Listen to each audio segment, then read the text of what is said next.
For 10 years, I've been trying to make real New York-style pizza at home, and I think that I've gotten as close as I'm ever going to get. At the very least, this is a damn good pizza, authentic or not. For the dough, start with a teaspoon of yeast, a teaspoon of sugar, and a quarter cup of warm water, and wait 5 minutes. I have heard that blooming the yeast like this is not really necessary, but I like to do it just to make sure that my yeast is still alive before I spend 2 days waiting for a dough to rise that never will. Then, put in 2 more cups of warm water, a tablespoon more sugar, and a tablespoon of salt, and then a glug of olive oil. That's like a quarter cup at most. Then, bread flour, high-protein flour, 5 cups to start with, and then knead in the mixer with the dough hook attachment. Wait until it comes together into a reasonably smooth, solid mass, and then you gotta poke it. It should be only slightly sticky.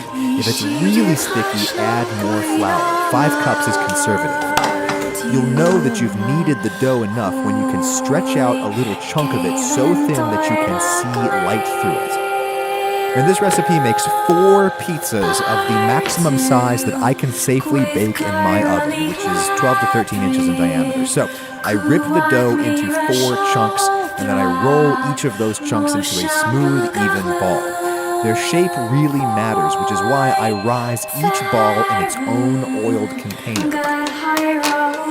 Toss the ball around in the oil and then use it to grease up the sides of the bowl or the Tupperware or whatever it is that you're using that will allow the ball to rise in an even, round shape. Cover them up and put them in the refrigerator. A long, slow rise in the fridge is what gets you the best flavor and texture. 24 hours is the bare minimum. Now, when I mix my dough is when I make my sauce. You need a 28-ounce can of whole plum tomatoes. I really prefer San Marzanos. That's the expensive kind from Italy because they are really acidic. They're very bright. But no matter what kind you get, they will be packed in some kind of liquid.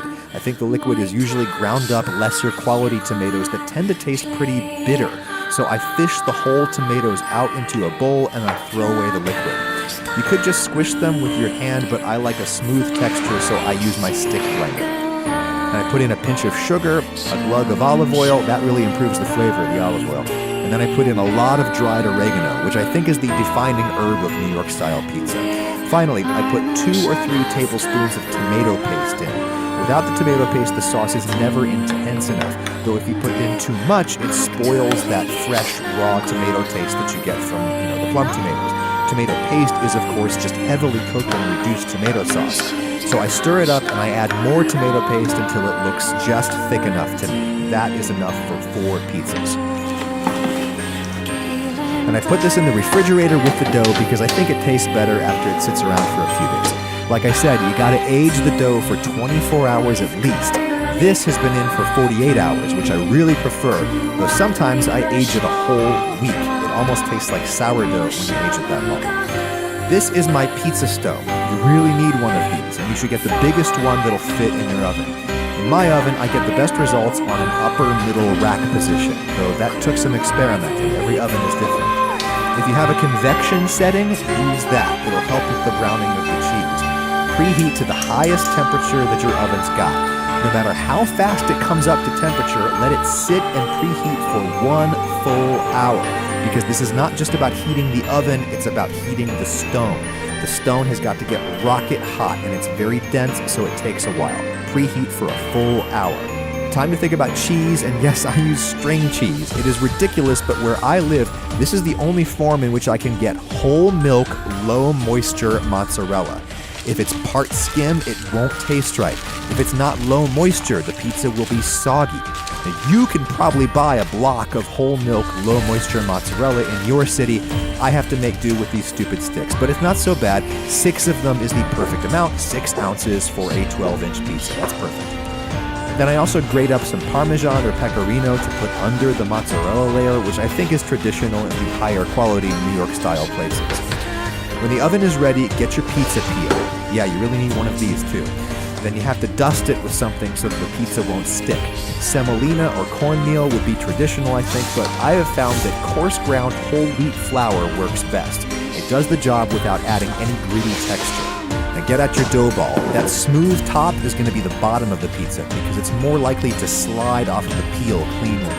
This rough underside will be the top because it'll better adhere to the sauce and the cheese. I start by just going around and forming the cornice. That's the fluffy outer ring of crust. Never smash it down, otherwise it'll never fluff up. Then I just stretch out the dough with my hands. You could toss it in the air like a boss, but that takes skill, it's risky, it's messy, and it really only saves you meaningful amounts of time when you're making 100 pizzas a day. For one pizza, hand stretching is fine. You'll know that you've got it thin enough when, again, you can see light through it. Once you lay it down on your peel, you have to work fast, otherwise the dough will bond to the wood and you'll never be able to slide it off into the oven. Put your sauce on. I like lots of sauce. Then the Parmesan layer. This really improves the flavor of the pizza, makes it much more rich.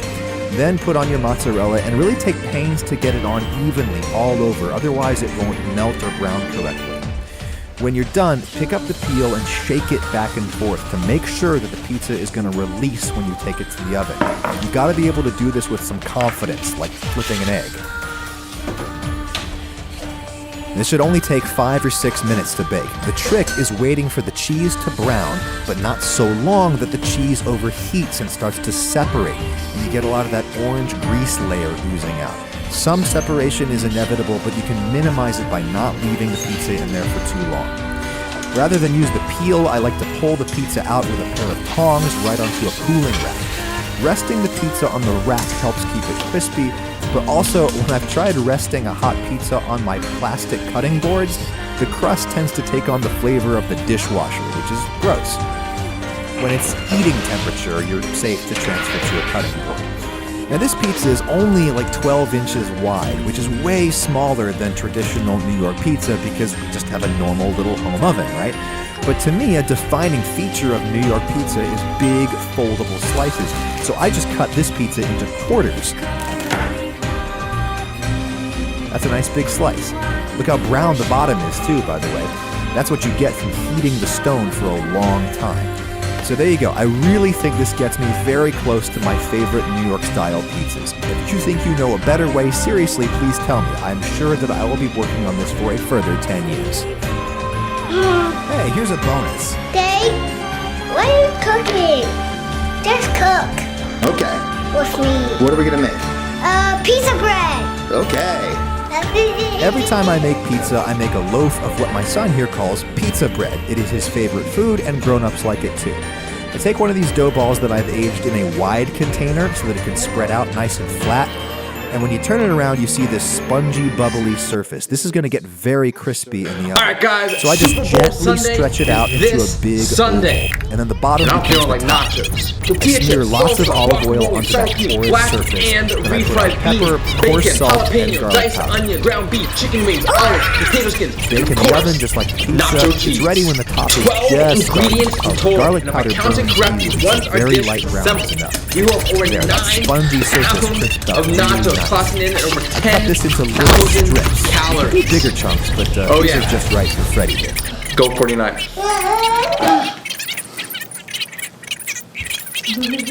Alright guys, welcome to this week's food challenge. Today, yes, we are doing nachos. It's been a few years since I've done a nacho video on this challenge. I figured it was time for a reboot. And of course, Super Bowl Sunday is this coming Sunday. I'm going to